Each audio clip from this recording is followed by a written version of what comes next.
All right, lesson 6.6. This is video 1, solving radical equations. Before we get started, there's one quick problem that I wanted to quickly solve for you, just as a refresher. If you remember back to lesson 6.1, when we were actually solving problems where we had a power, and we wanted to solve this thing. So if you remember back to that lesson, that the only thing that undoes powers is when we actually take the root of that. So if we take the fifth root of this, the radical sign and the power are going to disappear, so I'm going to be left with x. But if you quickly remember that whatever I do to one side, I have to do it to the other side. So I have to take the fifth root. Okay. Now there's a couple ways you can do this. Remember, in order to find what the value of x is, you can either look on your chart that we created, or another option that you can do is you can take the fifth root of 32 by using the website linked on Angel. Okay, so but if you quickly find out, if you take the fifth root of 32, you find your answer to be 2. Okay, all right. So what this lesson's actually going to do is we are actually going to be solving problems that have a radical sign.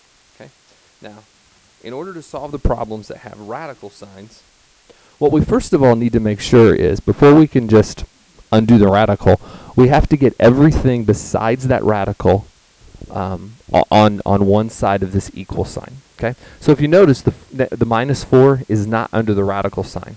So before we can get rid of this radical, let's move that 4 over here. Okay, so we're just going to do the opposite, and what happens is a negative 4 and a positive 4 cancel out, and I'm left with the square root, the cube root of x equals 4. Okay. Now, if you remember, the way that we undo powers is we have to take the root of that. So if we have it to the fifth power, like the previous example, in order to undo that, we have to take the third root. Well, the only thing that undoes radicals is they go hand in hand. Okay. So the only thing that undoes radicals is to take the third power. So we're actually going to get this will cancel out, and I get x equals, well, if I raise this side to the third power, then I've got to do this side to the third power. And I find out that 4 to the third power is going to give me 64. Okay? All right, let's take a look at the next example, example number 2. Okay? So if you'll notice, my index on this one, there is not a number right there. And remember, when there's not a number there, it has an index of 2. This is the square root of 4x minus 7 plus 2. So, but before we can actually get rid of that radical, I have this positive 2 hanging out outside the radical. So let's go ahead and get rid of it. So I'm going to minus 2 on both sides. So those will cancel, and I'm left with the square root of 4x minus 7 equals 3. Okay? Now that I have the radical all left all by itself, I can get rid of it, and the way that I get rid of it is I square it. Okay? The square and the square root cancel each other out. So 4x minus 7. Don't forget, I have to square this side, and 4 squared gives me 9. Now it just turns into a two-step equation that we've been solving for a long time. So we're going to add 7, and I get 4x equals 16, and then divide by 4. So x equals 4. 16 divided by 4. Okay? All right. So if you look at example number 3, sometimes we will have radicals that actually end up on both sides of the equal sign. Well, the rule is going to be exactly the same, where we need to get rid of that radical sign. Okay? So if you'll notice, I've solved one here where I have the square root of 3. The cube root of 3. And on this one, I have the cube root of 3. So the way that I get rid of it is I got to raise this side to the third power because there's nothing outside the radical.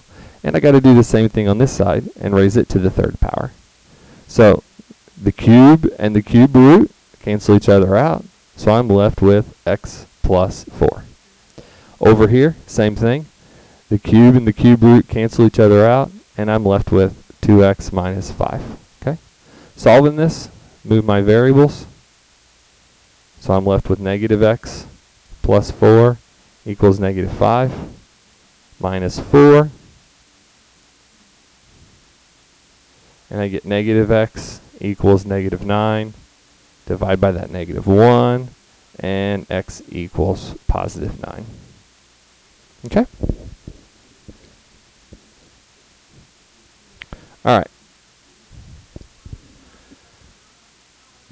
So whenever I have this, remember, since I have that minus sign and the minus 2 hanging out outside the radical, let's go ahead and move it to the other side, because in order to cancel out radicals, the first thing I have to have is I have to have the radicals have to be on either side of the equal sign. Okay, so I get the square root of 3x plus 2 equals 2 square root of x. Okay, now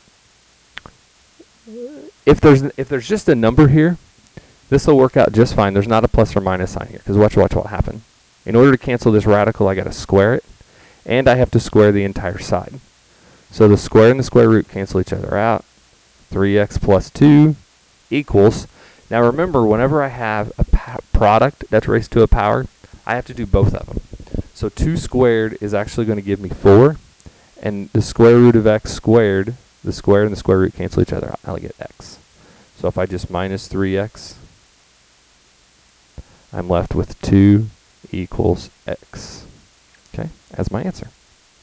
Okay. All right. Well, that concludes solving equations using radicals, video number 1. So at this time, you can go ahead and watch video number 2.